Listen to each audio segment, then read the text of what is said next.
chevauchée fantastique. C'est notre ami et notre ennemi. Sans elle, la vie telle que nous la connaissons prendrait fin. La Terre exploserait littéralement. Il s'agit de la force splendide et mystérieuse qui régit l'univers. La gravité.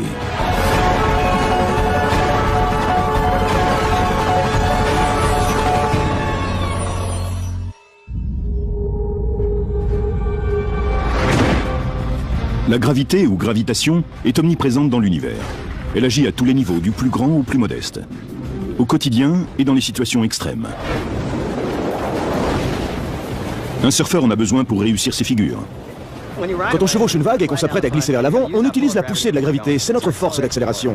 La gravité est notre accélérateur. Un skieur s'en sert pour descendre les pentes à toute vitesse.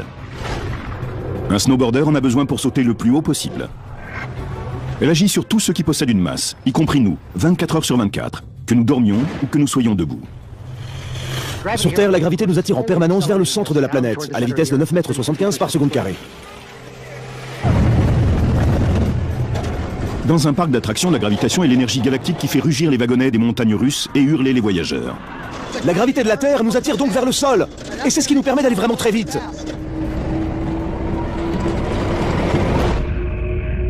Tous les objets ayant une masse ou de l'énergie, les particules, les humains, les planètes, les étoiles et la galaxie, génèrent une force gravitationnelle.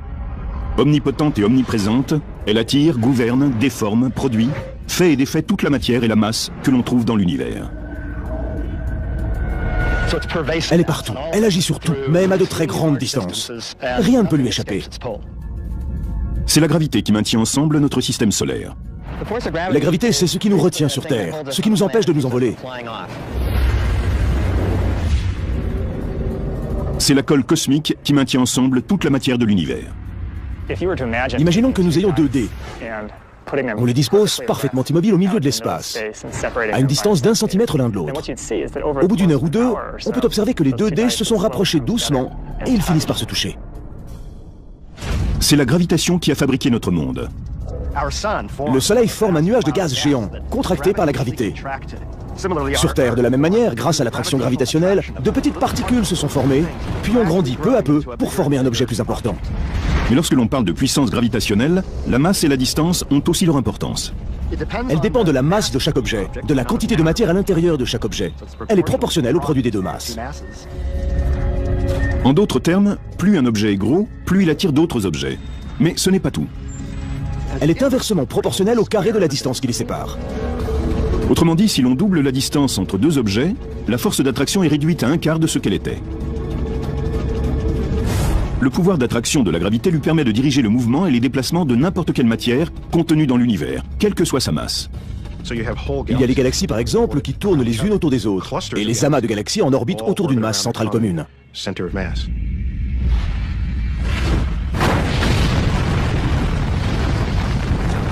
Mais une question obsède les scientifiques depuis des siècles. Comment exploiter cette force implacable? C'est le grand savant Galilée au XVIIe siècle qui décela le premier l'existence de la gravitation. Galilée s'aperçut que certains objets de poids différents tombaient à la même vitesse. Voici donc une bille d'acier très lourde et une balle de ping-pong très légère de la même taille. Si je les lâche au même moment, elles heurteront le sol exactement au même moment parce qu'elles tombent à la même vitesse. Pour illustrer la découverte la plus importante de Galilée sur la force gravitationnelle, c'est-à-dire le fait que tout objet, quelle que soit sa masse, tombe à la même vitesse, nous allons faire un tour sur les montagnes russes de Superman dans un parc du sud de la Californie, Six Flags Magic Mountain. Cela constitue un terrain parfait pour une démonstration de chute libre. Nous allons voir ce qui se passe lorsqu'un wagonnet entièrement occupé et une balle de tennis tombent de 126 mètres de haut. Bien, allons-y.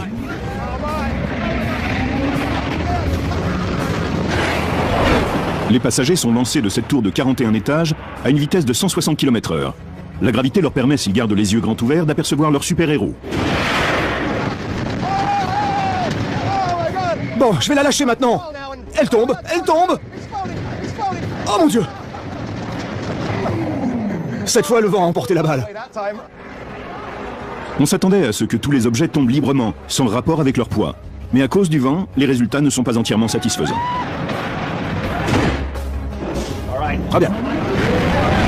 Tout Tout en haut, lorsque le mouvement ascendant est terminé, la gravité reprend ses droits et la chute libre commence. Je vais lâcher cette balle maintenant. Oh, c'est pas vrai, elle flotte!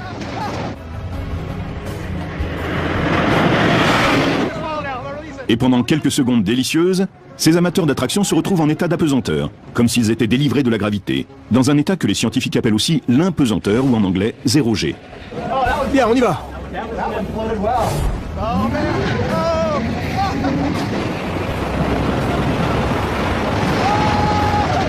Je vais essayer de lâcher la balle. Elle va flotter. Mais l'apesanteur n'est qu'une illusion. En réalité, la gravitation universelle dirige entièrement cette attraction. C'est elle qui tire vers le sol la voiture, les gens et la balle de tennis à la même vitesse, quel que soit leur poids. C'était fantastique. Se sentir tomber comme ça, c'est tout simplement incroyable. Mais ce qui est vraiment génial, c'est de lâcher la balle et de la voir flotter juste devant moi. Oui, elle tombe. Je sais bien qu'elle tombe, mais je tombe exactement à la même vitesse. La masse d'un objet n'a aucune importance. Il tombe sous la force de la gravité exactement à la même vitesse. Grâce à ce type d'expérience, nous savons maintenant que les objets tombent tous à la même vitesse. Mais que faudrait-il pour lancer un boulet de canon en orbite ?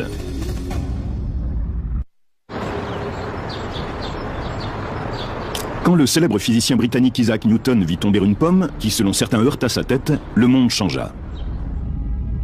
La pomme tombe de l'arbre et il regarde en l'air. Il voit la Lune en orbite autour de la Terre. Il se dit alors qu'il n'y a pas que la pomme qui tombe vers la Terre. Il y a aussi la Lune. Est-ce que la Lune pourrait vraiment tomber ? En pensant à un canon et à la trajectoire d'un boulet, Newton s'est servi des mathématiques pour déchiffrer le mystère cosmique.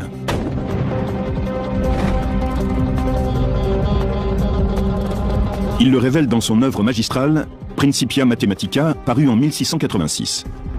Isaac Newton a fait un dessin bien connu. On y voit une planète et une petite montagne. Un petit projectile est lancé de cette montagne et il tombe non loin. Mais si on lui donne plus de vitesse, il va un peu plus loin. Maintenant, on peut dire que si on lui donne plus de force, il peut parcourir 80 à 160 km avant de tomber. En augmentant la quantité de poudre et avec un bon angle de tir, un canon peut propulser le boulet plus vite et plus loin. Mais inévitablement, la gravité l'emporte et rapporte le projectile vers la Terre. La Terre est ronde et non plate. Newton a donc compris que si le canon pouvait tirer à la vitesse voulue, le boulet entrerait alors en orbite. Newton détermina que pour que cela se produise, il faudrait que le boulet soit projeté à 28 000 km/h. Il commencerait à tourner autour de la Terre. Et l'on pourrait alors constater qu'à une certaine vitesse, il pourrait faire le tour complet de la Terre et revenir frapper dans le dos celui qui l'a lancé sans jamais toucher le sol. Mais si on l'évite, alors il continue sa course et l'on a une mise en orbite. Mais pourquoi la Lune ne tombe-t-elle pas sur la Terre ? La Lune fait aussi des petits mouvements de côté. Donc à chaque fois qu'elle tombe un peu, elle se déplace dans cette direction. Et la somme de tous ces mouvements crée une orbite autour de la Terre.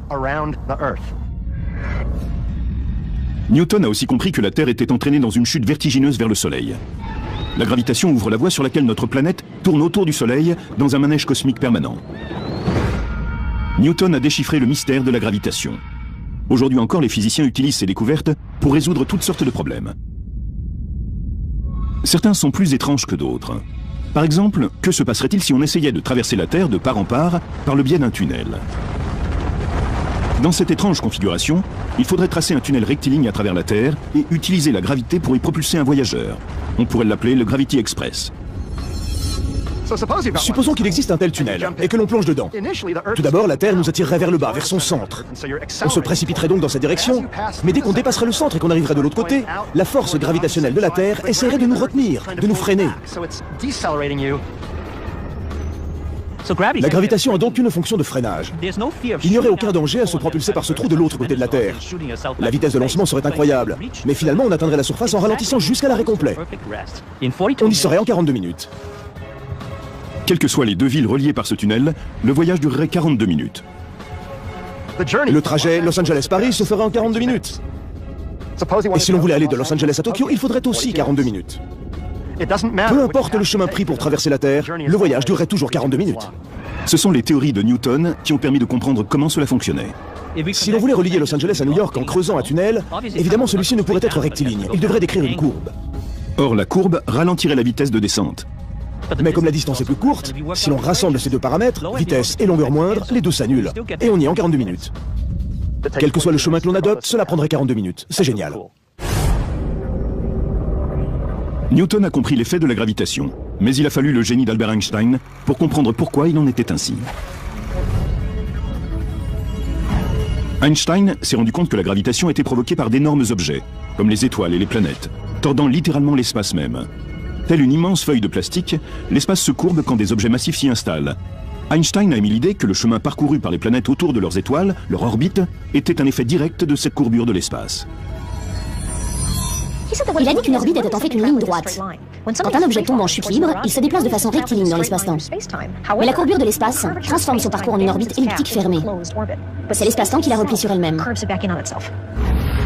Cette découverte révolutionnaire se produisit au début de l'année 1910, quand Einstein comprit que les orbites des étoiles et des planètes visibles étaient bien telles que la théorie de Newton le laissait supposer, à l'exception de Mercure. Son orbite est en effet vacillante. Einstein décrit la gravité comme une courbure dans l'espace et le temps. Et l'orbite de Mercure correspond parfaitement à cela. La planète se déplace autour du Soleil dans un espace courbe et non plat. Ainsi, l'orbite est-elle parfaite? Cette courbure de l'espace entre en jeu dans notre système solaire. La Terre suit simplement ce que l'on pense être un trajet en ligne droite, la distance la plus courte entre deux points d'un espace courbe. Einstein a établi que cette masse enveloppait l'espace et aussi le temps.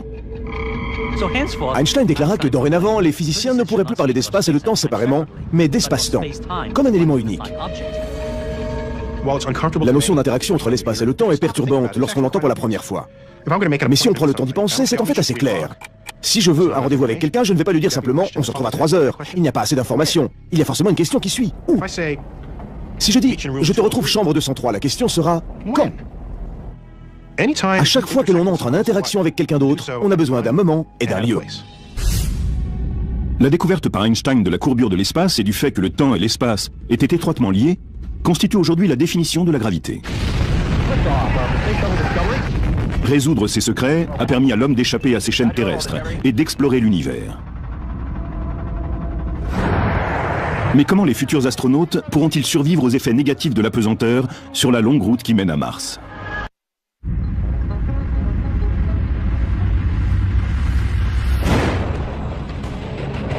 La gravitation est à la fois notre ami et notre ennemi.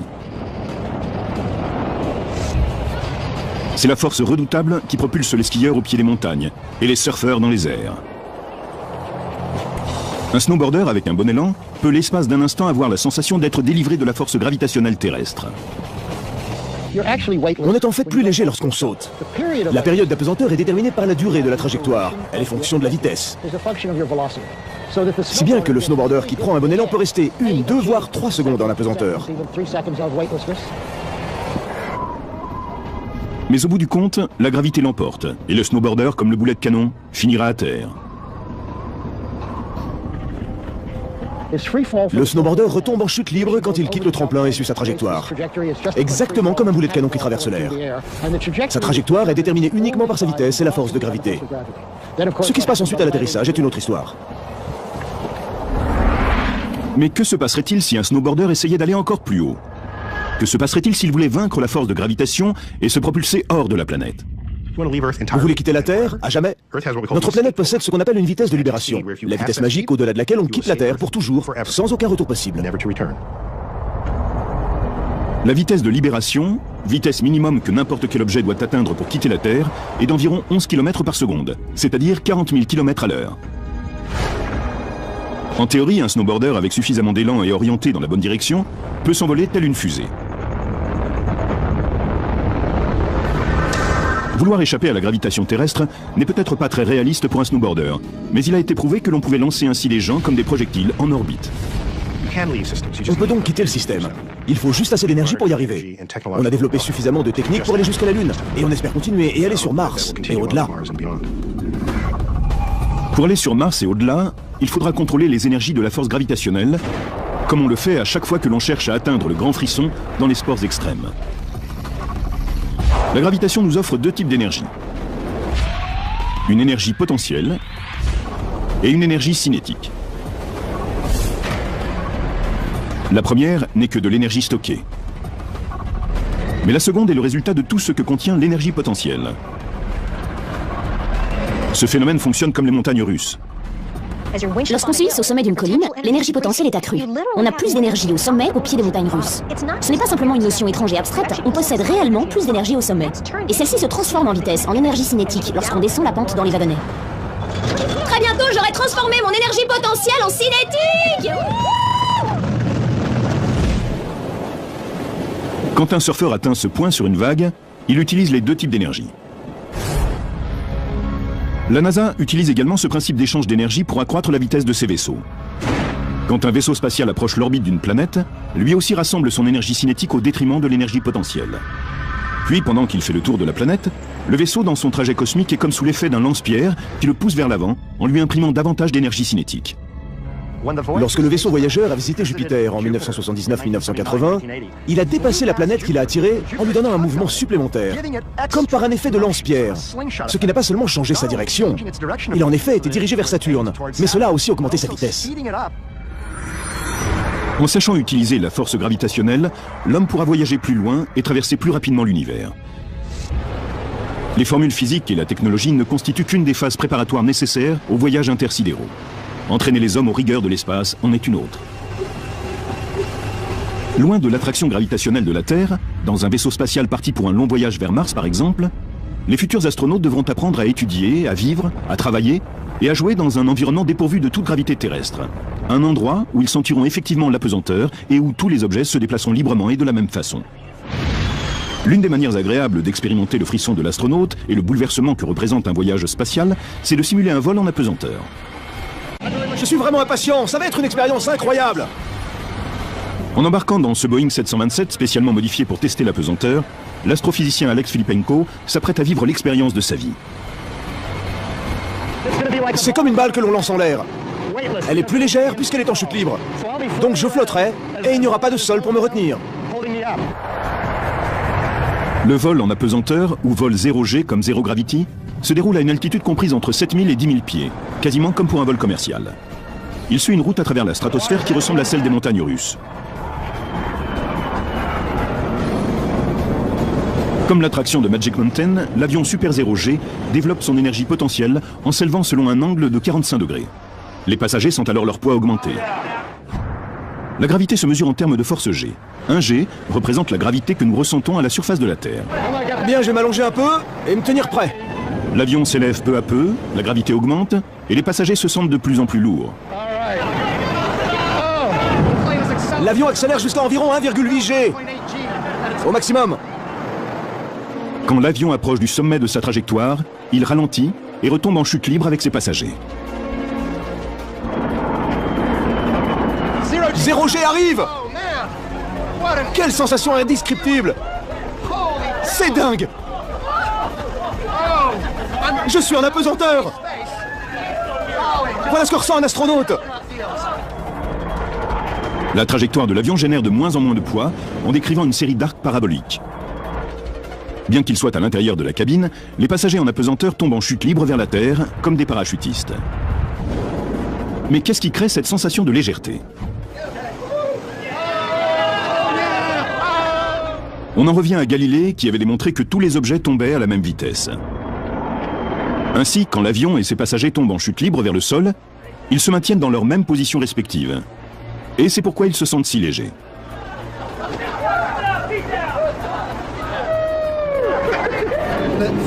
La sensation dure réellement 25 secondes, car pendant ce temps, on est en chute libre. On a l'impression de voler dans les airs comme Superman. Je n'arrive pas à y croire. Lorsque les moteurs de l'avion repartent et mettent un terme à la chute libre, les passagers retrouvent leur sensation de poids. Comme aurait dit Einstein, l'apesanteur n'est qu'une illusion. C'est génial! Incroyablement génial! L'apesanteur bénéficie de ce qu'Einstein a énoncé en 1916 dans sa théorie générale de la relativité. Cette accélération est semblable à la gravitation.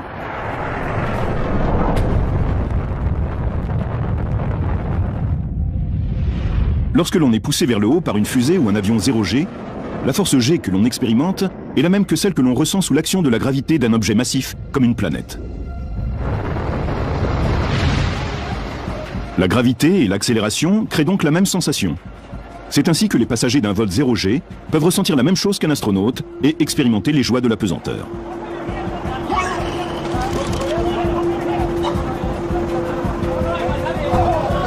La balle et moi, nous sommes en chute libre dans une direction naturelle à travers l'espace-temps. C'est ce que démontre la théorie d'Einstein. Indépendamment de la masse, la chute prend une direction naturelle. C'est incroyable. Durant les 20 minutes 15 d'un vol parabolique, on a le temps de braver les lois de la gravité entre la peur et le plaisir. Regardez cette eau! Regardez cette eau! Je vais l'attraper. Et voilà. Allez, on y va. Les vols paraboliques, également appelés Comet Vomit, au-delà d'amuser les astronautes amateurs, ont un but pratique. Ils entraînent les hommes de la NASA à travailler et à vivre dans la pesanteur. Avec ces vols sensationnels, les spécialistes ont appris à simuler l'absence de gravité. Mais est-il également possible de créer une gravité artificielle en laboratoire? Ces expériences nous permettront de mener à bien l'exploration de Mars. C'est notre avenir.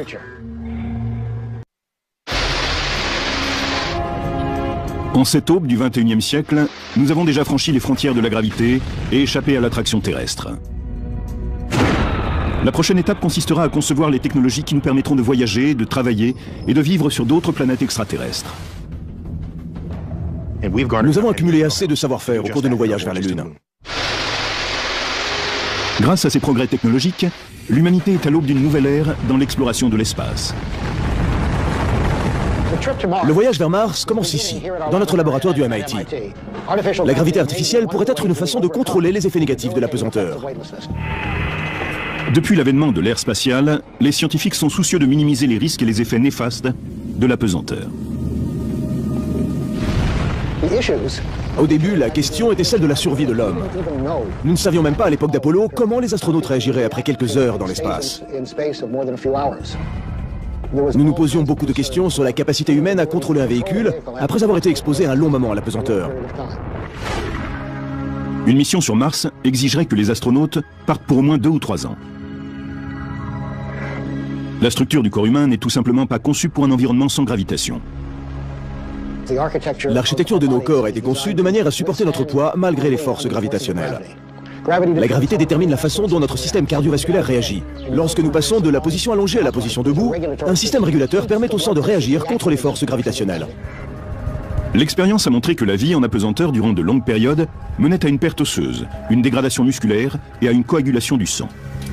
Tous ces phénomènes sont une menace pour les astronautes.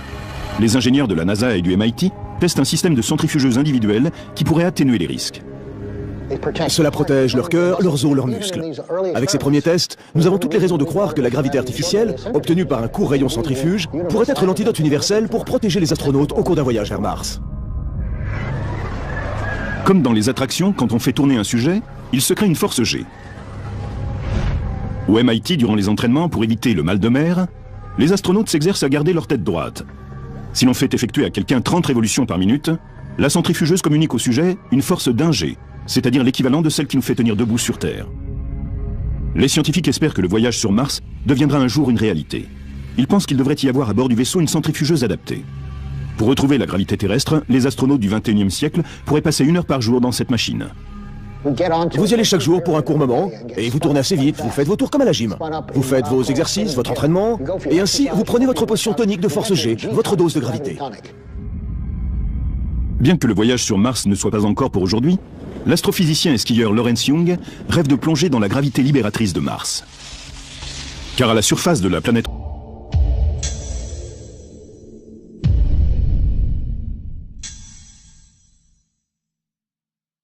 rouge, celle-ci équivaut à 3/8 de la gravité terrestre. Tout le monde aime s'envoler. Tout le monde aime ça. Alors imaginez que l'on soit sur Mars. Quelqu'un qui pèserait 45 kg sur Terre aurait la sensation d'en peser 17 sur Mars. Là-bas, un skieur pourrait décoller du mont Olympe à une vitesse 3 fois inférieure à celle qu'il lui faudrait sur Terre. Mais la faible gravité implique qu'il pourrait aussi s'envoler 3 fois plus haut. Dans la gravité, c'est la masse qui importe. Plus elle est importante, plus la force gravitationnelle est grande. Quand on pense à son poids sur Terre et qu'on compare avec ce qu'il serait sur un objet plus massif que la Terre, c'est assez simple. Si l'objet est 2 fois plus massif que la Terre, vous pèseriez 2 fois plus lourd. Mais sur Jupiter, quelqu'un qui pèse 100 kg en pèserait 254. Même si la surface de Jupiter était solide, un skieur serait obligé de se battre comme un fou pour en décoller. Ce que nous savons déjà au sujet de la gravitation, c'est la façon dont elle fonctionne et comment elle peut être utilisée à des fins pratiques. En théorie, elle pourrait même sauver la planète de la catastrophe ultime. Mais comment la gravitation pourrait-elle nous venir en aide? Dans environ 5 milliards d'années, notre Soleil va s'embraser, se transformer en géante rouge et brûler jusqu'à s'éteindre dans toute sa splendeur. À ce moment-là, notre système solaire sera englouti. La gravité et l'atmosphère de la Terre seront radicalement altérées. Et alors, la vie disparaîtra sur notre planète. Mais l'astrophysicien Greg Luthling a un plan pour sauver la Terre grâce à la gravité. L'environnement que nous connaissons aujourd'hui devrait être alors très similaire à celui de Vénus à l'heure actuelle. Une atmosphère accablante de dioxyde de carbone et des températures incroyablement élevées. Mais aucun problème. Si le pire arrivait, la science gravitationnelle pourrait sauver notre bonne vieille Terre. Il y a une chose que nous pourrions faire à long terme. Il s'agirait d'élargir l'orbite de la Terre autour du Soleil à une distance où la température n'est pas aussi élevée. Pour faire cela, à condition que nous disposions d'assez de temps, que nous ayons des milliards d'années devant nous, il faudrait utiliser une comète ou un astéroïde. Ce mouvement énorme nécessiterait que des astronautes et des ingénieurs, embarqués à bord d'un vaisseau, amènent la comète ou l'astéroïde juste devant la Terre. Pour être le plus efficace possible, la comète doit être très proche de la Terre, à l'intérieur de son rayon orbital. Alors, en un grand chambardement cosmique, les énergies potentielles et cinétiques se déchaîneraient et la gravité s'occuperait du reste. Si cela se produisait, la comète pousserait la Terre vers l'avant et la Terre pousserait la comète vers l'arrière. La conséquence en serait que la Terre recevrait un élan et que son rayon orbital deviendrait un peu plus long, ce qui veut dire qu'elle s'éloignerait un peu du Soleil. Si on arrive à effectuer un de ces ajustements une fois tous les 10 000 ans, alors la Terre, après des milliards d'années, pourrait s'être déplacée suffisamment vers l'extérieur tout en restant en contact avec le Soleil qui continuerait à briller. Mais si les experts se trompent dans leurs équations et que cela ne fonctionne pas, tous les efforts seront réduits à néant. Si l'on rate notre coup et qu'il se produit une collision entre la comète et la Terre, cela veut dire qu'un objet d'une centaine de kilomètres de diamètre s'écraserait sur notre planète. Ce serait un désastre immense, le genre d'événement qui provoque l'extinction de quantité d'espèces. Bien sûr, ce scénario n'est qu'une hypothèse extrême. Mais ce dont nous sommes certains, c'est que si nous pouvons aujourd'hui encore vivre sur Terre, c'est grâce à la gravité. Elle nous permet de vivre dans des conditions de vie parfaites et de poursuivre notre quête du bonheur. C'est une force 1G qui fait naître le rêve du surfeur, la vague parfaite. Mais les eaux déchaînées que certains apprécient tant sur Terre ne sont pas le seul type de vague générée par la gravitation. Il existe des ondes cosmiques si puissantes qu'elles déferlent à travers l'univers. Des marées de gravité torrentielle, des particules propulsées à travers l'univers, déferlent dans le cosmos. Selon Einstein, ces ondes gravitationnelles traversent tout l'espace. De quoi s'agit-il ? Tout changement dans la gravitation envoie à travers le tissu de l'espace une onde qui se déplace à la vitesse de la lumière. C'est ce qu'on appelle une onde gravitationnelle. Et comment se produisent-elles ? Admettons que vous ayez deux objets, deux étoiles compactes. Chacune courbe l'espace qui se trouve autour d'elle. Et toutes deux tournent l'une autour de l'autre. Le résultat, c'est que ces deux régions courbes créent une onde dans la structure même de l'espace. Celle-ci s'échappe vers l'extérieur en emportant avec elle de l'énergie. Voilà ce qu'est une onde gravitationnelle. On peut symboliser l'espace-temps par une vague océanique qui se déplace à travers l'univers. C'est la même chose pour les ondes gravitationnelles. N'importe quelle masse en mouvement, qu'elle soit petite ou grande, génère une onde de gravité. Et comme les marées océaniques sur Terre, elles déferlent en permanence à travers le cosmos. En théorie, un surfeur lancé dans l'espace pourrait échapper complètement à notre monde. Si une onde gravitationnelle née dans l'espace ou ailleurs nous passait dessus, nous deviendrions gros puis maigres, plus gros puis maigres. Cela signifie que cet espace est distordu. Dans un sens, l'espace nous rend plus gros et dans l'autre il nous écrase et il oscille d'avant en arrière. Mais pour les spécialistes qui tentent sur Terre de détecter le moindre signe d'onde gravitationnelle, la perturbation doit être propagée par un objet cosmique massif. C'est ce que peuvent faire des trous noirs ou des étoiles à neutrons en rotation. Il y a un autre phénomène qui peut provoquer une onde gravitationnelle. C'est une explosion, disons une supernova, c'est-à-dire une étoile qui explose. Elle propulse vers l'avant une onde gravitationnelle. Le dispositif qui permet de détecter la lumière, qui signale une onde gravitationnelle, s'appelle LIGO, pour Laser Interferometer Gravitational Wave Observatory. Il s'agit donc d'un observatoire d'ondes gravitationnelles par interféromètre laser. Il existe deux laboratoires LIGO identiques. L'un se situe à Hanford dans l'État de Washington, l'autre à Livingstone en Louisiane. Si une onde venait à passer, les résultats de chaque laboratoire seraient essentiels pour confirmer l'événement. Voici comment marche cet appareil. D'immenses miroirs de verre poli sont installés sur le pivot de l'interféromètre, qui, à la base, est un appareil qui permet de comparer deux mesures d'ondes lumineuses et d'établir leurs différences. Un rayon laser de haute précision fait des allées et venues et se partage entre les deux miroirs calibrés. Dans des circonstances normales, quand la lumière est renvoyée vers le haut et le bas, les deux tubes électroniques en forme de L et long de 4 km, les deux rayons laser, sont synchronisés. Ce qui veut dire que les rayons s'annulent l'un l'autre et qu'aucune lumière ne s'échappe de ce tunnel. Mais quand une onde gravitationnelle passe par là, l'espace est légèrement étiré ou écrasé. Les rayons laser sont perturbés et une toute petite quantité de lumière est émise. Un minuscule signal, au diamètre inférieur à celui d'un cheveu humain, dont la taille correspond donc à 1/1000 de celle du proton, sera enregistré. Converti en son et en lumière, il pourra être entendu et vu. Le plus grand espoir des scientifiques est de capter l'événement le plus gigantesque qui se soit produit dans l'univers, le Big Bang. Les ondes gravitationnelles constituent sans doute notre meilleure chance de voir de très près les débuts de l'univers. 300 000 ans environ après le Big Bang, l'univers était alors tellement dense qu'il ne laissait pas passer la lumière. Elle ne pouvait le traverser. Donc si la lumière ne pouvait traverser l'univers, quel élément pouvait le faire? Une onde gravitationnelle. Le problème, c'est qu'un minuscule signal venant d'une onde de gravitation a déjà été enregistré. C'est une question difficile. En réalité, quand Einstein a prédit leur existence, il pensait que c'était une idée séduisante, mais personne à l'époque n'avait jamais été capable d'en détecter une. Les spécialistes des LIGO, tels des astrosurfeurs, vivent pour le moment où ils pourront crier victoire et chevaucher l'onde de gravité parfaite. Nous avons vu ce que nous pensons être les effets des vagues gravitationnelles, la perte d'énergie d'un système. Mais nous n'en avons encore jamais détecté une directement. Si la quête des scientifiques du LIGO atteint son but, s'ils captent une onde gravitationnelle, cela pourrait changer toute la science. Je pense qu'à long terme, cela nous permettrait d'abord de comprendre la gravitation et ensuite de comprendre l'univers. La force gravitationnelle a pour domaine l'univers entier. Elle peut créer aussi bien que détruire le cosmos, les étoiles, les planètes et les hommes. Elle contrôle nos vies, notre comportement et nos aventures. Elles font partie d'un ballet cosmique. Notre avenir collectif dépend de la bienveillance et de la puissance de celle qui règne sur le cosmos, la gravité. À l'intérieur de chaque objet, elle est proportionnelle au produit des deux masses. En d'autres termes, plus un objet est gros, plus il attire d'autres objets. Mais ce n'est pas tout. Elle est inversement proportionnelle au carré de la distance qui les sépare. Autrement dit, si l'on double la distance entre deux objets, la force d'attraction est réduite à 1/4 de ce qu'elle était. Le pouvoir d'attraction de la gravité lui permet de diriger le mouvement et les déplacements de n'importe quelle matière contenue dans l'univers, quelle que soit sa masse. Il y a les galaxies par exemple qui tournent les unes autour des autres, et les amas de galaxies en orbite autour d'une masse centrale commune.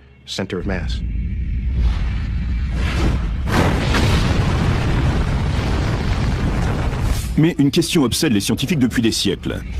Comment exploiter cette force implacable? C'est le grand savant Galilée au XVIIe siècle qui décela le premier l'existence de la gravitation. Galilée s'aperçut que certains objets de poids différents tombaient à la même vitesse. Voici donc une bille d'acier très lourde et une balle de ping-pong très légère de la même taille. Si je les lâche au même moment, elles heurteront le sol exactement au même moment parce qu'elles tombent à... Un minuscule signal, au diamètre inférieur à celui d'un cheveu humain, dont la taille correspond donc à 1/1000 de celle du proton, sera enregistré. Converti en son et en lumière, il pourra être entendu et vu. Le plus grand espoir des scientifiques est de capter l'événement le plus gigantesque qui se soit produit dans l'univers, le Big Bang. Les ondes gravitationnelles constituent sans doute notre meilleure chance de voir de très près les débuts de l'univers. 300 000 ans environ après le Big Bang, l'univers était alors tellement dense qu'il ne laissait pas passer la lumière. Elle ne pouvait le traverser. Donc si la lumière ne pouvait traverser l'univers, quel élément pouvait le faire? Une onde gravitationnelle. Le problème, c'est qu'un minuscule signal venant d'une onde de gravitation a déjà été enregistré. C'est une question difficile. En réalité, quand Einstein a prédit leur existence, il pensait que c'était une idée séduisante, mais personne à l'époque n'avait jamais été capable d'en détecter une. Les spécialistes des LIGO, tels des astrosurfeurs, vivent pour le moment où ils pourront crier victoire et chevaucher l'onde de gravité parfaite. Nous avons vu ce que nous pensons être les effets des vagues gravitationnelles, la perte d'énergie d'un système. Mais nous n'en avons encore jamais détecté une directement. Si la quête des scientifiques du LIGO atteint son but, s'ils captent une onde gravitationnelle, cela pourrait changer toute la... La Terre nous attirerait vers le bas, vers son centre. On se précipiterait donc dans sa direction, mais dès qu'on dépasserait le centre et qu'on arriverait de l'autre côté, la force gravitationnelle de la Terre essaierait de nous retenir, de nous freiner. La gravitation a donc une fonction de freinage. Il n'y aurait aucun danger à se propulser par ce trou de l'autre côté de la Terre. La vitesse de lancement serait incroyable, mais finalement on atteindrait la surface en ralentissant jusqu'à l'arrêt complet. On y serait en 42 minutes. Quelles que soient les deux villes reliées par ce tunnel, le voyage durerait 42 minutes. Le trajet Los Angeles-Paris se ferait en 42 minutes. Et si l'on voulait aller de Los Angeles à Tokyo, il faudrait aussi 42 minutes. Peu importe le chemin pris pour traverser la Terre, le voyage durerait toujours 42 minutes. Ce sont les théories de Newton qui ont permis de comprendre comment cela fonctionnait. Si l'on voulait relier Los Angeles à New York en creusant un tunnel, évidemment celui-ci ne pourrait être rectiligne, il devrait décrire une courbe. Or, la courbe ralentirait la vitesse de descente. Mais comme la distance est plus courte, si l'on rassemble ces deux paramètres, vitesse et longueur moindre, les deux s'annulent. Et on y est en 42 minutes. Quel que soit le chemin que l'on adopte, cela prendrait 42 minutes. C'est génial. Par interféromètre laser. Il existe deux laboratoires LIGO identiques. L'un se situe à Hanford dans l'État de Washington, l'autre à Livingstone en Louisiane. Si une onde venait à passer, les résultats de chaque laboratoire seraient essentiels pour confirmer l'événement. Voici comment marche cet appareil. D'immenses miroirs de verre poli sont installés sur le pivot de l'interféromètre, qui, à la base, est un appareil qui permet de comparer deux mesures d'ondes lumineuses et d'établir leur différence. Un rayon laser de haute précision fait des allées et venues et se partage entre les deux miroirs calibrés. Dans des circonstances normales, quand la lumière est renvoyée vers le haut et le bas, les deux tubes électroniques en forme de L et longs de 4 km, les deux rayons laser, sont synchronisés. Ce qui veut dire que les rayons s'annulent l'un l'autre et qu'aucune lumière ne s'échappe de ce tunnel.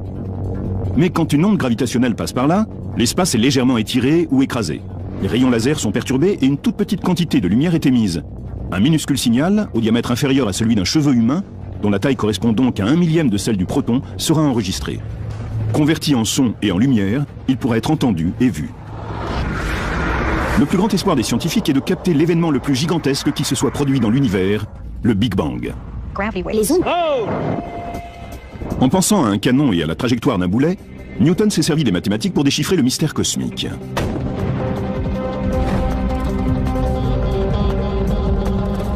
Il le révèle dans son œuvre magistrale, Principia Mathematica, parue en 1686. Isaac Newton a fait un dessin bien connu. On y voit une planète et une petite montagne. Un petit projectile est lancé de cette montagne et il tombe non loin. Mais si on lui donne plus de vitesse, il va un peu plus loin. Maintenant, on peut dire que si on lui donne plus de force, il peut parcourir 80 à 160 km avant de tomber. En augmentant la quantité de poudre et avec un bon angle de tir, un canon peut propulser le boulet plus vite et plus loin. Mais inévitablement, la gravité l'emporte et rapporte le projectile vers la Terre. La Terre est ronde et non plate. Newton a donc compris que si le canon pouvait tirer à la vitesse voulue, le boulet entrerait alors en orbite. Newton détermina que pour que cela se produise, il faudrait que le boulet soit projeté à 28 000 km/h. Il commencerait à tourner autour de la Terre. Et l'on pourrait alors constater qu'à une certaine vitesse, il pourrait faire le tour complet de la Terre. Échapper à l'attraction terrestre. La prochaine étape consistera à concevoir les technologies qui nous permettront de voyager, de travailler et de vivre sur d'autres planètes extraterrestres. Nous avons accumulé assez de savoir-faire au cours de nos voyages vers la Lune. Grâce à ces progrès technologiques, l'humanité est à l'aube d'une nouvelle ère dans l'exploration de l'espace. Le voyage vers Mars commence ici, dans notre laboratoire du MIT.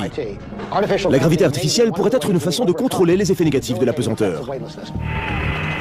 Depuis l'avènement de l'ère spatiale, les scientifiques sont soucieux de minimiser les risques et les effets néfastes de la pesanteur. Au début, la question était celle de la survie de l'homme. Nous ne savions même pas à l'époque d'Apollo comment les astronautes réagiraient après quelques heures dans l'espace. Nous nous posions beaucoup de questions sur la capacité humaine à contrôler un véhicule après avoir été exposé un long moment à la pesanteur. Une mission sur Mars exigerait que les astronautes partent pour au moins 2 ou 3 ans. La structure du corps humain n'est tout simplement pas conçue pour un environnement sans gravité. Un vaisseau spatial approche l'orbite d'une planète, lui aussi rassemble son énergie cinétique au détriment de l'énergie potentielle. Puis, pendant qu'il fait le tour de la planète, le vaisseau dans son trajet cosmique est comme sous l'effet d'un lance-pierre qui le pousse vers l'avant en lui imprimant davantage d'énergie cinétique. Lorsque le vaisseau voyageur a visité Jupiter en 1979-1980, il a dépassé la planète qu'il a attirée en lui donnant un mouvement supplémentaire, comme par un effet de lance-pierre, ce qui n'a pas seulement changé sa direction. Il a en effet été dirigé vers Saturne, mais cela a aussi augmenté sa vitesse. En sachant utiliser la force gravitationnelle, l'homme pourra voyager plus loin et traverser plus rapidement l'univers. Les formules physiques et la technologie ne constituent qu'une des phases préparatoires nécessaires aux voyages intersidéraux. Entraîner les hommes aux rigueurs de l'espace en est une autre.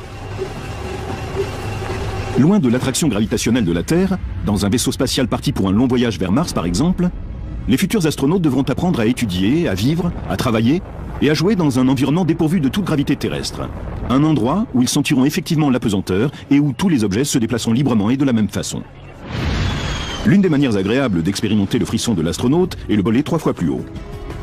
Dans la gravité, c'est la masse qui importe. Plus elle est importante, plus la force gravitationnelle est grande. Quand on pense à son poids sur Terre et qu'on compare avec ce qu'il serait sur un objet plus massif que la Terre, c'est assez simple. Si l'objet est 2 fois plus massif que la Terre, vous pèseriez 2 fois plus lourd. Mais sur Jupiter, quelqu'un qui pèse 100 kg en pèserait 254. Même si la surface de Jupiter était solide, un skieur serait obligé de se battre comme un fou pour en décoller. Ce que nous savons déjà au sujet de la gravitation, c'est la façon dont elle fonctionne et comment elle peut être utilisée à des fins pratiques. En théorie, elle pourrait même sauver la planète de la catastrophe ultime. Mais comment la gravitation pourrait-elle nous venir en aide? Dans environ 5 milliards d'années, notre Soleil va s'embraser, se transformer en géante rouge et brûler jusqu'à s'éteindre dans toute sa splendeur. À ce moment-là, notre système solaire sera englouti. La gravité et l'atmosphère de la Terre seront radicalement altérées. Et alors, la vie disparaîtra sur notre planète. Mais l'astrophysicien Greg Luthling a un plan pour sauver la Terre grâce à la gravité. L'environnement que nous connaissons aujourd'hui devrait être alors très similaire à celui de Vénus à l'heure actuelle. Une espace, à une distance d'1 centimètre l'un de l'autre. Au bout d'une heure ou deux, on peut observer que les 2 dés se sont rapprochés doucement et ils finissent par se toucher. C'est la gravitation qui a fabriqué notre monde. Le Soleil forme un nuage de gaz géant, contracté par la gravité. Sur Terre, de la même manière, grâce à l'attraction gravitationnelle, de petites particules se sont formées, puis ont grandi peu à peu pour former un objet plus important. Mais lorsque l'on parle de puissance gravitationnelle, la masse et la distance ont aussi leur importance. Elle dépend de la masse de chaque objet, de la quantité de matière à l'intérieur de chaque objet. Elle est proportionnelle au produit des 2 masses. En d'autres termes, plus un objet est gros, plus il attire d'autres objets. Mais ce n'est pas tout. Elle est inversement proportionnelle au carré de la distance qui les sépare. Autrement dit, si l'on double la distance entre 2 objets, la force d'attraction est réduite à 1/4 de ce qu'elle était. Le pouvoir d'attraction de la gravité lui permet de diriger le mouvement et les déplacements de n'importe quelle matière contenue dans l'univers, quelle que soit sa masse. Il y a les galaxies par exemple qui tournent les unes autour des autres, et les amas de galaxies en orbite autour d'une masse centrale commune. Le résultat, c'est que ces 2 régions courbes créent une onde dans la structure même de l'espace. Celle-ci s'échappe vers l'extérieur en emportant avec elle de l'énergie. Voilà ce qu'est une onde gravitationnelle. On peut symboliser l'espace-temps par une vague océanique qui se déplace à travers l'univers. C'est la même chose pour les ondes gravitationnelles. N'importe quelle masse en mouvement, qu'elle soit petite ou grande, génère une onde de gravité. Et comme les marées océaniques sur Terre, elle déferle en permanence à travers le cosmos. En théorie, un surfeur lancé dans l'espace pourrait échapper complètement à notre monde. Si une onde gravitationnelle née dans l'espace ou ailleurs nous passait dessus, nous deviendrions gros puis maigres, plus gros puis maigres. Cela signifie que cet espace est distordu. Dans un sens, l'espace nous rend plus gros et dans l'autre il nous écrase et il oscille d'avant en arrière. Mais pour les spécialistes qui tentent sur Terre de détecter le moindre signe d'onde gravitationnelle, la perturbation doit être propagée par un objet cosmique massif. C'est ce que peuvent faire des trous noirs ou des étoiles à neutrons en rotation. Il y a un autre phénomène qui peut provoquer une onde gravitationnelle. C'est une explosion, disons une supernova, c'est-à-dire une étoile qui explose. Elle tombe! Elle tombe! Oh mon Dieu! Cette fois, le vent a emporté la balle. On s'attendait à ce que tous les objets tombent librement, sans rapport avec leur poids. Mais à cause du vent, les résultats ne sont pas entièrement satisfaisants. Très bien. Tout en haut, lorsque le mouvement ascendant est terminé, la gravité reprend ses droits et la chute libre commence. Je vais lâcher cette balle maintenant. Oh, c'est pas vrai, elle flotte!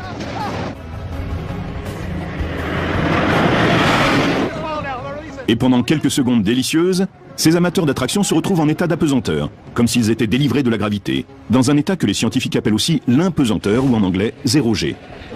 Bien, on y va.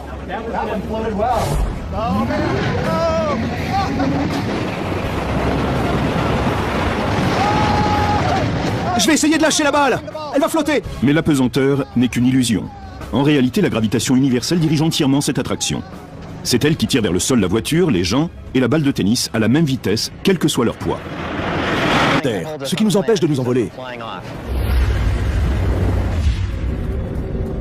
C'est la colle cosmique qui maintient ensemble toute la matière de l'univers. Imaginons que nous ayons 2 dés. On les dispose parfaitement immobiles au milieu de l'espace, à une distance d'1 centimètre l'un de l'autre. Au bout d'une heure ou deux, on peut observer que les 2 dés se sont rapprochés doucement et ils finissent par se toucher. C'est la gravitation qui a fabriqué notre monde. Le Soleil forme un nuage de gaz géant, contracté par la gravité. Sur Terre, de la même manière, grâce à l'attraction gravitationnelle, de petites particules se sont formées, puis ont grandi peu à peu pour former un objet plus important. Mais lorsque l'on parle de puissance gravitationnelle, la masse et la distance ont aussi leur importance. Elle dépend de la masse de chaque objet, de la quantité de matière à l'intérieur de chaque objet. Elle est proportionnelle au produit des deux masses.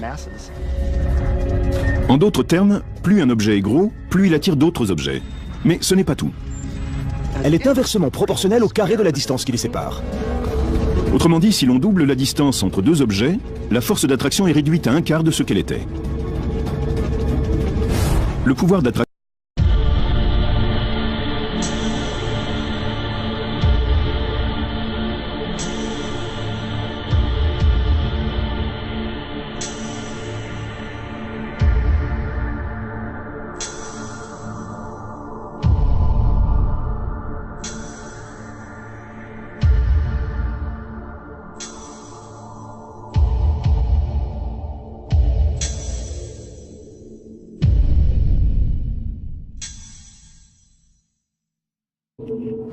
C'est une question difficile.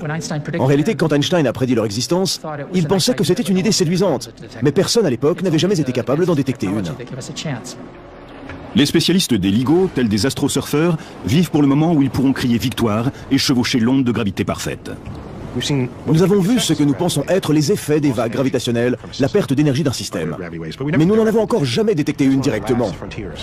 Si la quête des scientifiques du LIGO atteint son but, s'ils captent une onde gravitationnelle, cela pourrait changer toute la... La Terre nous attirerait vers le bas, vers son centre. On se précipiterait donc dans sa direction, mais dès qu'on dépasserait le centre et qu'on arriverait de l'autre côté, la force gravitationnelle de la Terre essaierait de nous retenir, de nous freiner. La gravitation a donc une fonction de freinage. Il n'y aurait aucun danger à se propulser par ce trou de l'autre côté de la Terre. La vitesse de lancement serait incroyable, mais finalement on atteindrait la surface en ralentissant jusqu'à l'arrêt complet. On y serait en 42 minutes. Quelles que soient les deux villes reliées par ce tunnel, le voyage durerait 42 minutes. Le trajet Los Angeles-Paris se ferait en 42 minutes. Et si l'on voulait aller de Los Angeles à Tokyo, il faudrait aussi 42 minutes. Peu importe le chemin pris pour traverser la Terre, le voyage durerait toujours 42 minutes. Ce sont les théories de Newton qui ont permis de comprendre comment cela fonctionnait. Si l'on voulait relier Los Angeles à New York en creusant un tunnel, évidemment celui-ci ne pourrait être rectiligne, il devrait décrire une courbe. Or, la courbe ralentirait la vitesse de descente. Mais comme la distance est plus courte, si l'on rassemble ces deux paramètres, vitesse et longueur moindre, les deux s'annulent. Et on y est en 42 minutes. Quel que soit le chemin que l'on adopte, cela prendrait 42 minutes. C'est génial. Par interféromètre laser. Il existe deux laboratoires LIGO identiques. L'un se situe à Hanford dans l'État de Washington, l'autre à Livingstone en Louisiane. Si une onde venait à passer, les résultats de chaque laboratoire seraient essentiels pour confirmer l'événement. Voici comment marche cet appareil. D'immenses miroirs de verre poli sont installés sur le pivot de l'interféromètre, qui, à la base, est un appareil qui permet de comparer deux mesures d'ondes lumineuses et d'établir leur différence. Un rayon laser de haute précision fait des allées et venues et se partage entre les deux miroirs calibrés. Dans des circonstances normales, quand la lumière est renvoyée vers le haut et le bas, les deux tubes électroniques en forme de L et long de 4 km, les deux rayons laser, sont synchronisés. Ce qui veut dire que les rayons s'annulent l'un l'autre et qu'aucune lumière ne s'échappe de ce tunnel. Mais quand une onde gravitationnelle passe par là, l'espace est légèrement étiré ou écrasé. Les rayons laser sont perturbés et une toute petite quantité de lumière est émise. Un minuscule signal, au diamètre inférieur à celui d'un cheveu humain, dont la taille correspond donc à 1/1000 de celle du proton, sera enregistré. Converti en son et en lumière, il pourra être entendu et vu. Le plus grand espoir des scientifiques est de capter l'événement le plus gigantesque qui se soit produit dans l'univers, le Big Bang. Les ondes. En pensant à un canon et à la trajectoire d'un boulet, Newton s'est servi des mathématiques pour déchiffrer le mystère cosmique.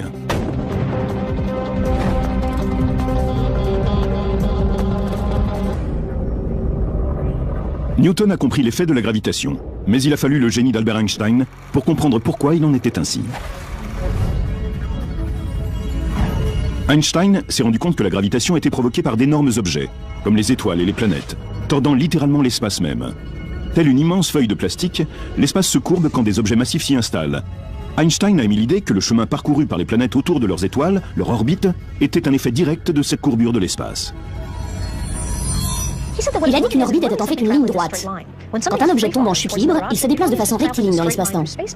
Mais la courbure de l'espace transforme son parcours en une orbite elliptique fermée. C'est l'espace-temps qui la replie sur elle-même. Cette découverte révolutionnaire se produisit au début de l'année 1910, quand Einstein comprit que les orbites des étoiles et des planètes visibles étaient bien telles que la théorie de Newton le laissait supposer, à l'exception de Mercure. Son orbite est en effet vacillante. Einstein décrit la gravité comme une courbure dans l'espace et le temps.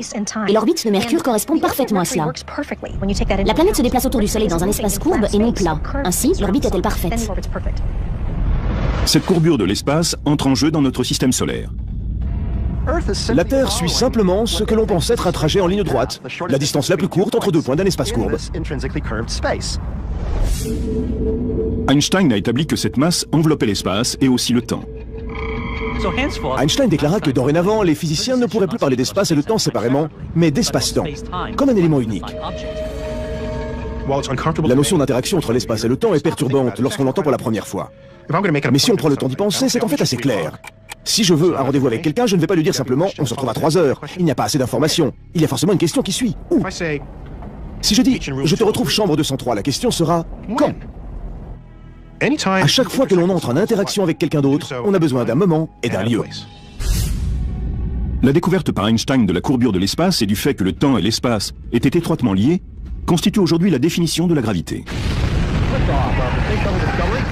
Résoudre ces secrets a permis à l'homme d'échapper à ses chaînes terrestres et d'explorer l'univers. Mais comment les futurs astronautes pourront-ils survivre aux effets négatifs de l'apesanteur sur la longue route qui mène à Mars?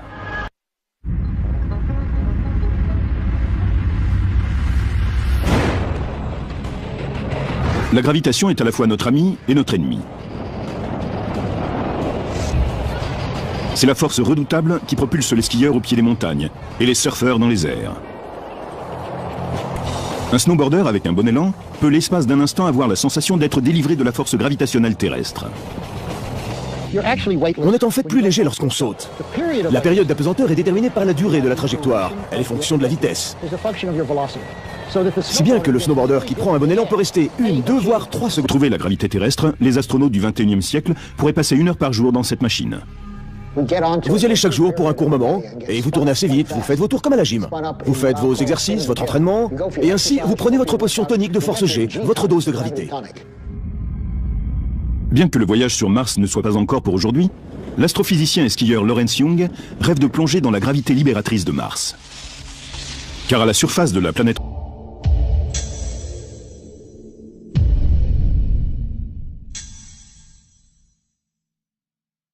rouge, celle-ci équivaut à 3/8 de la gravité terrestre. Tout le monde aime s'envoler. Tout le monde aime ça. Alors imaginez que l'on soit sur Mars. Quelqu'un qui pèserait 45 kg sur Terre aurait la sensation d'en peser 17 sur Mars.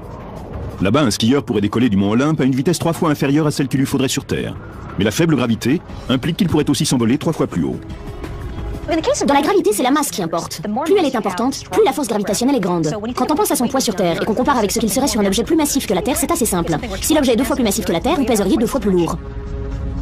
Mais sur Jupiter, quelqu'un qui pèse 100 kg en pèserait 254. Même si la surface de Jupiter était solide, un skieur serait obligé de se battre comme un fou pour en décoller. Ce que nous savons déjà au sujet de la gravitation, c'est la façon dont elle fonctionne et comment elle peut être utilisée à des fins pratiques. En théorie, elle pourrait même sauver la planète de la catastrophe ultime. Mais comment la gravitation pourrait-elle nous venir en aide? Dans environ 5 milliards d'années, notre Soleil va s'embraser, se transformer en géante rouge et brûler jusqu'à s'éteindre dans toute sa splendeur. À ce moment-là, notre système solaire sera englouti. La gravité et l'atmosphère de la Terre seront radicalement altérées. Et alors, la vie disparaîtra sur notre planète. Mais l'astrophysicien Greg Lussling a un plan pour sauver la Terre grâce à la gravité. L'environnement que nous connaissons aujourd'hui devrait être alors très similaire à celui de Vénus à l'heure actuelle. Une atmosphère accablante de dioxyde de carbone et des températures incroyablement élevées. Mais aucun problème. Si le pire arrivait, la science gravitationnelle pourrait sauver notre bonne vieille Terre. Il y a une chose que nous pourrions faire à long terme. Il s'agirait d'élargir l'orbite de la Terre autour du Soleil à une distance où la température n'est pas aussi élevée. Pour faire cela, à condition que nous disposions d'assez de temps, que nous ayons des milliards d'années devant nous, il faudrait utiliser une comète ou un astéroïde. Ce mouvement énorme nécessiterait que des astronautes et des ingénieurs, embarqués à bord d'un vaisseau, amènent la comète ou l'astéroïde juste devant la Terre. Pour être le plus efficace possible, la comète doit être très proche de la Terre, à l'intérieur de son rayon orbital. Alors, en un grand chambardement cosmique, les énergies potentielles et cinétiques se déchaîneraient et la gravité s'occuperait du reste. Si cela se produisait, la comète pousserait la Terre vers l'avant et la Terre pousserait la comète vers l'arrière. La conséquence en serait que la Terre recevrait un élan et que son rayon orbital... Nous nous posions beaucoup de questions sur la capacité humaine à contrôler un véhicule après avoir été exposé un long moment à la pesanteur. Une mission sur Mars exigerait que les astronautes partent pour au moins 2 ou 3 ans. La structure du corps humain n'est tout simplement pas conçue pour un environnement sans gravitation. L'architecture de nos corps a été conçue de manière à supporter notre poids malgré les forces gravitationnelles. La gravité détermine la façon dont notre système cardiovasculaire réagit. Lorsque nous passons de la position allongée à la position debout, un système régulateur permet au sang de réagir contre les forces gravitationnelles. L'expérience a montré que la vie en apesanteur durant de longues périodes menait à une perte osseuse, une dégradation musculaire et à une coagulation du sang. Tous ces phénomènes sont une menace pour les astronautes. Les ingénieurs de la NASA et du MIT testent un système de centrifugeuses individuelles qui pourrait atténuer les risques. Cela protège leur cœur, leurs os, leurs muscles. Avec ces premiers tests, nous avons toutes les raisons de croire que la gravité artificielle, obtenue par un court rayon centrifuge, pourrait être l'antidote universel pour protéger les astronautes au cours d'un voyage vers Mars. Comme dans les attractions, quand on fait tourner un sujet, il se crée une force G. Au MIT, durant les entraînements, pour éviter le mal de mer, les astronautes s'exercent à garder leur tête droite. Si l'on fait effectuer à quelqu'un 30 révolutions par minute, la centrifugeuse communique au sujet une force d'1 G, c'est-à-dire l'équivalent de celle qui nous fait tenir debout sur Terre. Les scientifiques espèrent que le voyage sur Mars deviendra un jour une réalité. Ils pensent qu'il devrait y avoir à bord du vaisseau une centrifugeuse adaptée. Pour retrouver la gravité terrestre, les astronautes du XXIe siècle pourraient passer 1 heure par jour dans cette machine. Vous y allez chaque jour pour un court moment, et vous tournez assez vite, vous faites vos tours comme à la gym. Vous faites vos exercices, votre entraînement, et ainsi vous prenez votre potion tonique de force G, votre dose de gravité. Bien que le voyage sur Mars ne soit pas encore pour aujourd'hui, l'astrophysicien et skieur Lawrence Young rêve de plonger dans la gravité libératrice de Mars. Car à la surface de la planète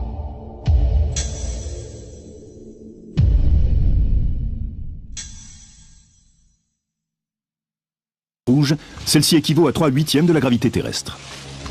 Tout le monde aime s'envoler. Tout le monde aime ça. Alors imaginez que l'on soit sur Mars. Quelqu'un qui pèserait 45 kg sur Terre aurait la sensation d'en peser 17 sur Mars. Là-bas, un skieur pourrait décoller du mont Olympe à une vitesse 3 fois inférieure à celle qu'il lui faudrait sur Terre. Mais la faible gravité implique qu'il pourrait aussi s'envoler 3 fois plus haut.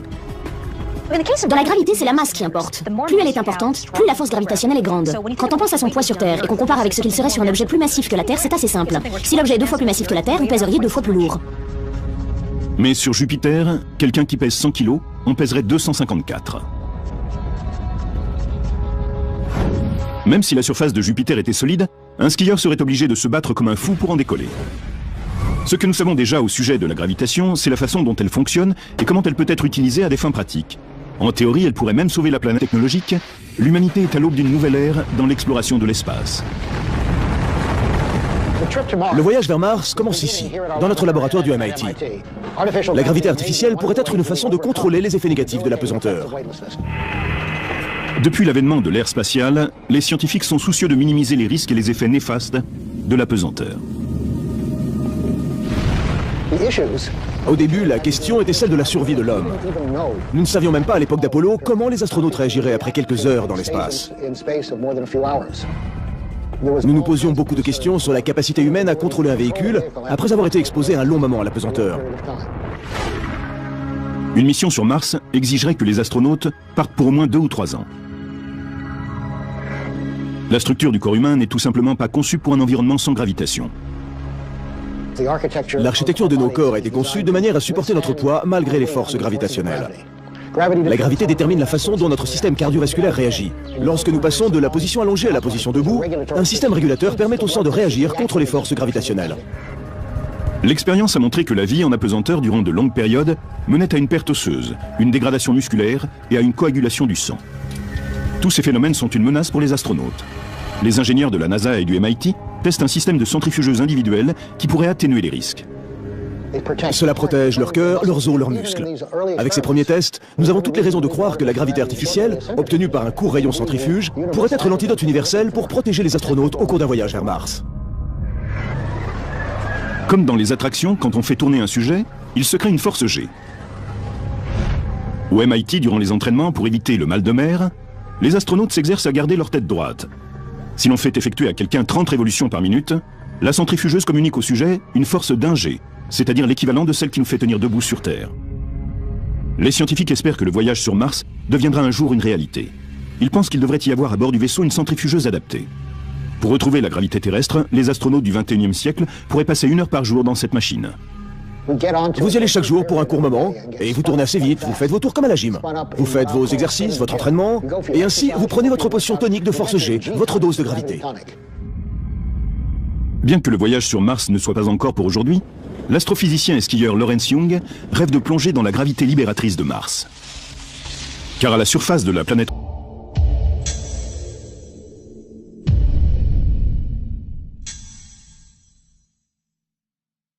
rouge, celle-ci équivaut à 3/8 de la gravité terrestre. Tout le monde aime s'envoler. Tout le monde aime ça. Alors imaginez que l'on soit sur Mars. Quelqu'un qui pèserait 45 kg sur Terre aurait la sensation d'en peser 17 sur Mars. Là-bas, un skieur pourrait décoller du mont Olympe à une vitesse 3 fois inférieure à celle qu'il lui faudrait sur Terre. Mais la faible gravité implique qu'il pourrait aussi s'envoler 3 fois. 1980, il a dépassé la planète qu'il a attirée en lui donnant un mouvement supplémentaire, comme par un effet de lance-pierre, ce qui n'a pas seulement changé sa direction. Il a en effet été dirigé vers Saturne, mais cela a aussi augmenté sa vitesse. En sachant utiliser la force gravitationnelle, l'homme pourra voyager plus loin et traverser plus rapidement l'univers. Les formules physiques et la technologie ne constituent qu'une des phases préparatoires nécessaires aux voyages intersidéraux. Entraîner les hommes aux rigueurs de l'espace en est une autre.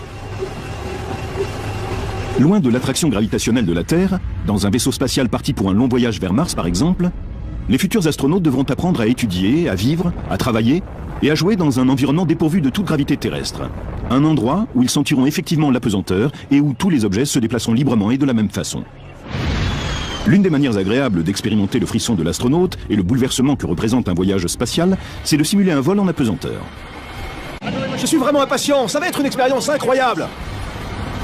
En embarquant dans ce Boeing 727 spécialement modifié pour tester l'apesanteur, l'astrophysicien Alex Filippenko s'apprête à vivre l'expérience de sa vie.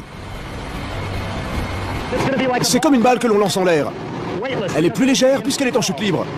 Donc je flotterai et il n'y aura pas de sol pour me retenir. Le vol en apesanteur, ou vol 0G comme Zero Gravity, se déroule à une altitude comprise entre 7000 et 10 000 pieds, quasiment comme pour un vol commercial.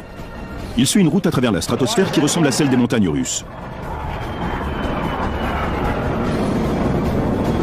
Comme l'attraction de Magic Mountain, l'avion Super 0G développe son énergie potentielle en s'élevant selon un angle de 45 degrés. Les passagers sentent alors leur poids augmenter. La gravité se mesure en termes de force G. 1 G représente la gravité que nous ressentons à la surface de la Terre. Bien, je vais m'allonger un peu et me tenir prêt. L'avion s'élève peu à peu, la gravité augmente et les passagers se sentent de plus en plus lourds.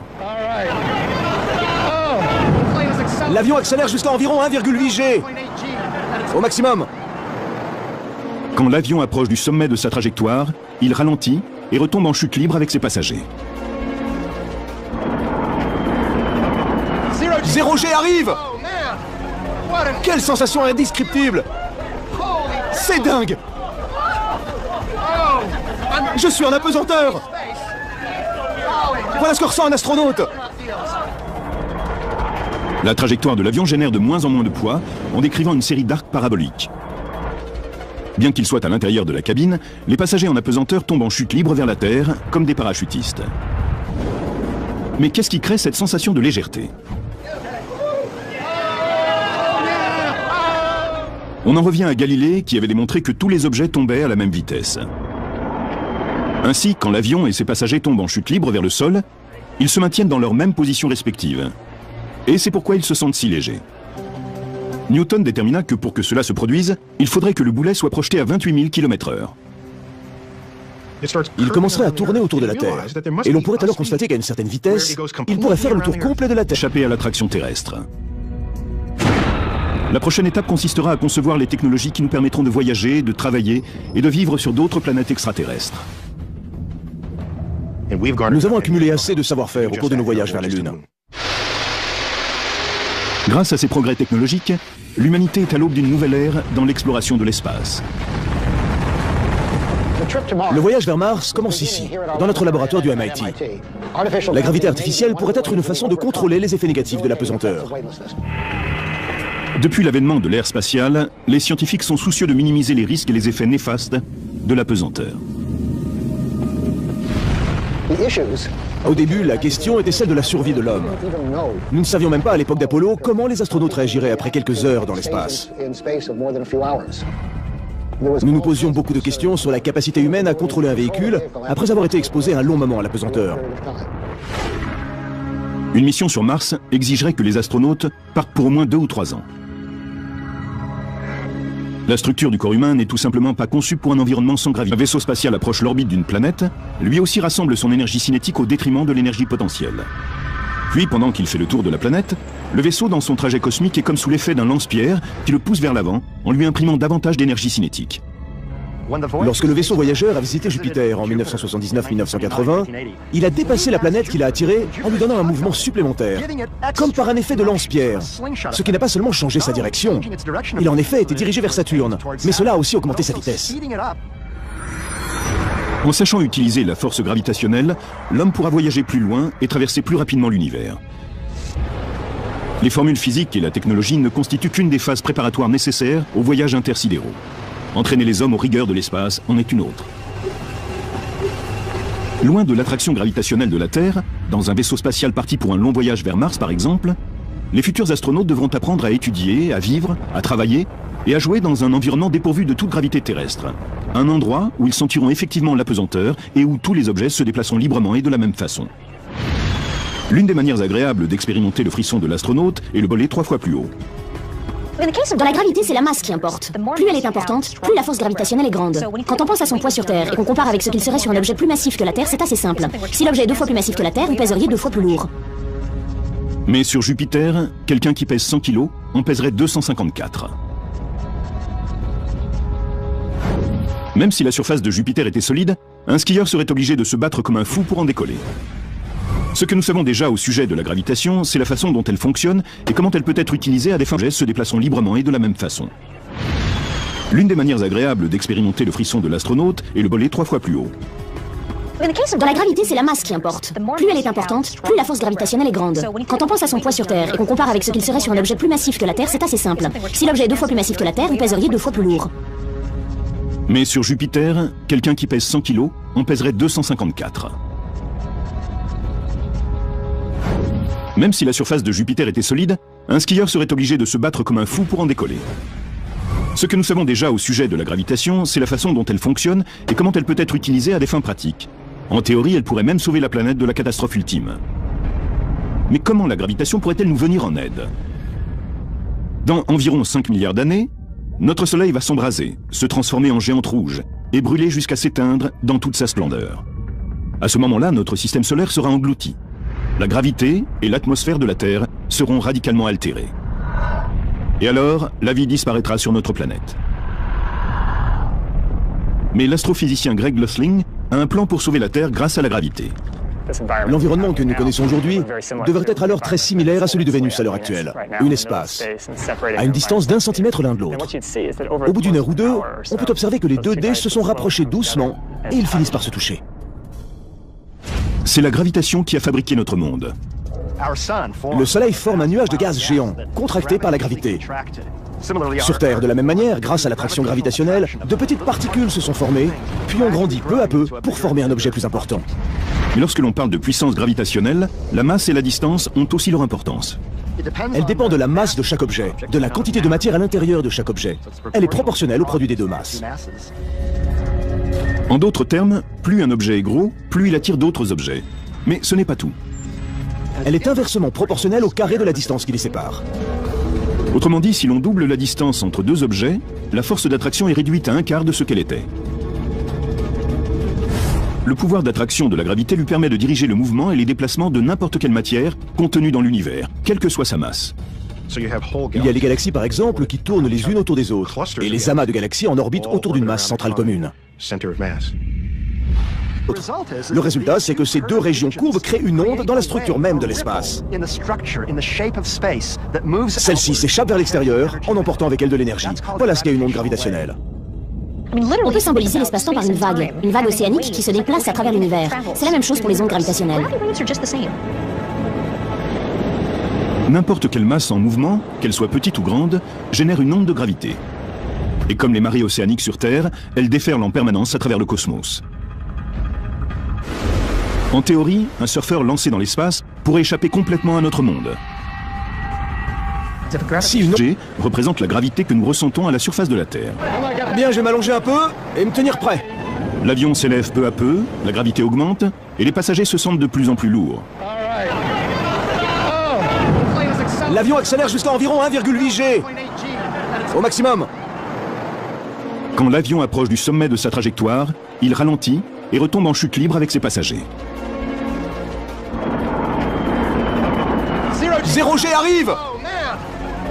Quelle sensation indescriptible. C'est dingue. Je suis en apesanteur. Voilà ce que ressent un astronaute. La trajectoire de l'avion génère de moins en moins de poids en décrivant une série d'arcs paraboliques. Bien qu'ils soient à l'intérieur de la cabine, les passagers en apesanteur tombent en chute libre vers la Terre, comme des parachutistes. Mais qu'est-ce qui crée cette sensation de légèreté? On en revient à Galilée qui avait démontré que tous les objets tombaient à la même vitesse. Ainsi, quand l'avion et ses passagers tombent en chute libre vers le sol, ils se maintiennent dans leur même position respective. Et c'est pourquoi ils se sentent si légers.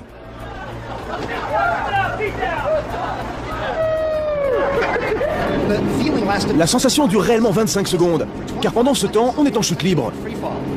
On a l'impression de voler dans les airs comme Superman. Je n'arrive pas à y croire. Lorsque les moteurs de l'avion repartent et mettent un terme à la chute libre, les passagers retrouvent leur sensation de poids. Comme aurait dit Einstein, l'apesanteur n'est qu'une illusion. C'est génial! Incroyablement génial! L'apesanteur bénéficie de ce qu'Einstein a énoncé en 1916 dans sa théorie générale de la relativité. Cette accélération est semblable à la gravitation.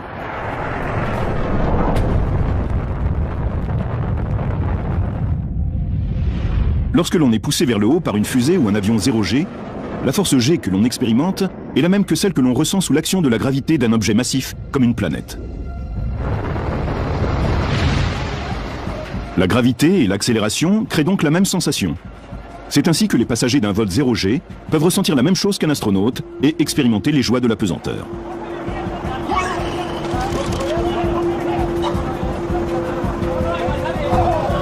La balle et moi, nous sommes en chute libre dans une direction naturelle à travers l'espace-temps.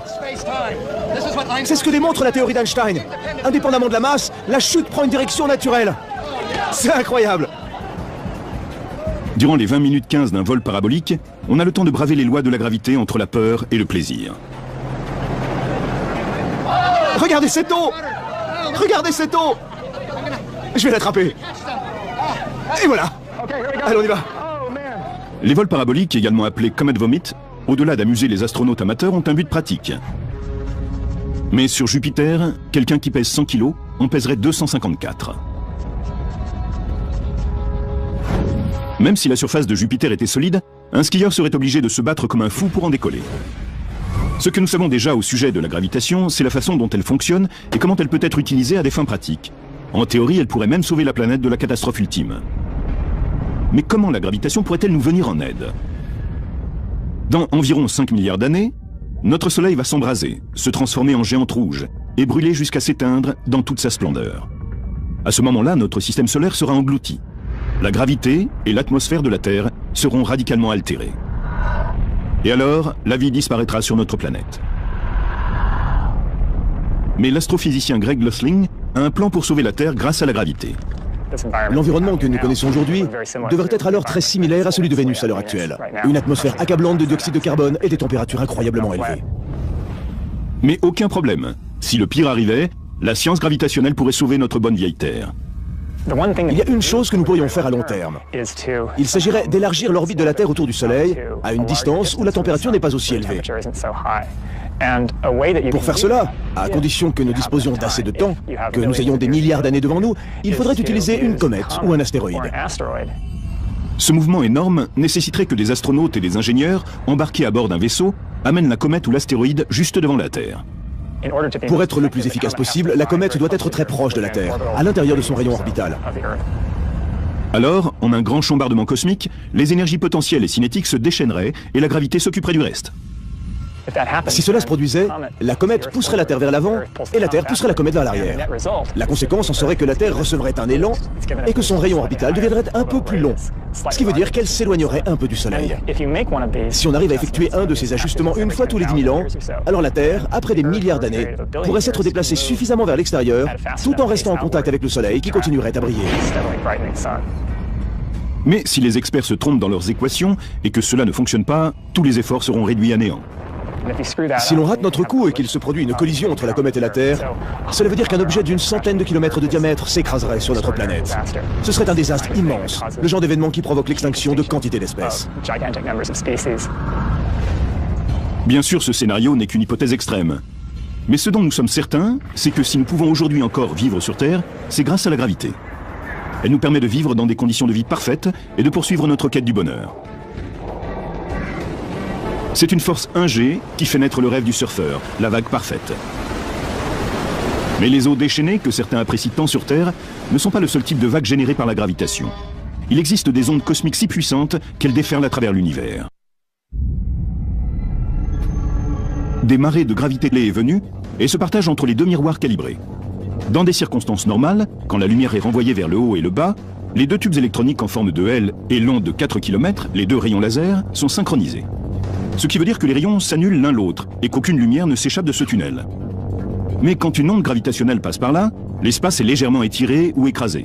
Les rayons laser sont perturbés et une toute petite quantité de lumière est émise. Un minuscule signal, au diamètre inférieur à celui d'un cheveu humain, dont la taille correspond donc à 1/1000 de celle du proton, sera enregistré. Converti en son et en lumière, il pourra être entendu et vu. Le plus grand espoir des scientifiques est de capter l'événement le plus gigantesque qui se soit produit dans l'univers, le Big Bang. Les ondes gravitationnelles constituent sans doute notre meilleure chance de voir de très près les débuts de l'univers. 300 000 ans environ après le Big Bang, l'univers était alors tellement dense qu'il ne laissait pas passer la lumière. Elle ne pouvait le traverser. Donc si la lumière ne pouvait traverser l'univers, quel élément pouvait le faire? Une onde gravitationnelle. Le problème, c'est qu'un minuscule signal venant d'une onde de gravitation a déjà été enregistré. C'est une question difficile. En réalité, quand Einstein a prédit leur existence, il pensait que c'était une idée séduisante. Mais personne à l'époque n'avait jamais été capable d'en détecter une.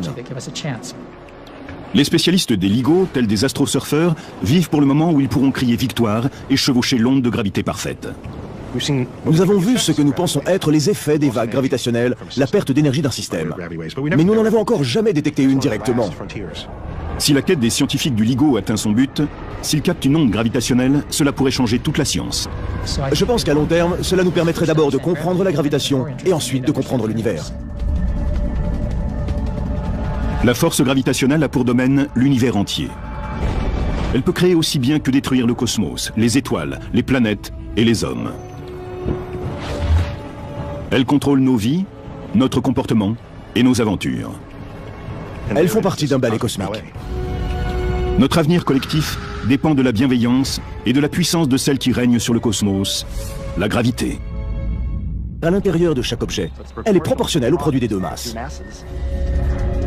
En d'autres termes, plus un objet est gros, plus il attire d'autres objets. Mais ce n'est pas tout. Elle est inversement proportionnelle au carré de la distance qui les sépare.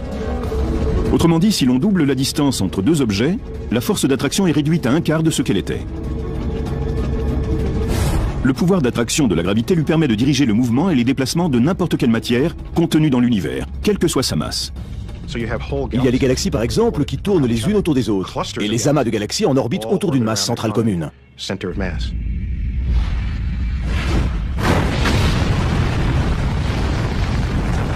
Mais une question obsède les scientifiques depuis des siècles. Comment exploiter cette force implacable? C'est le grand savant Galilée au XVIIe siècle qui décela le premier l'existence de la gravitation.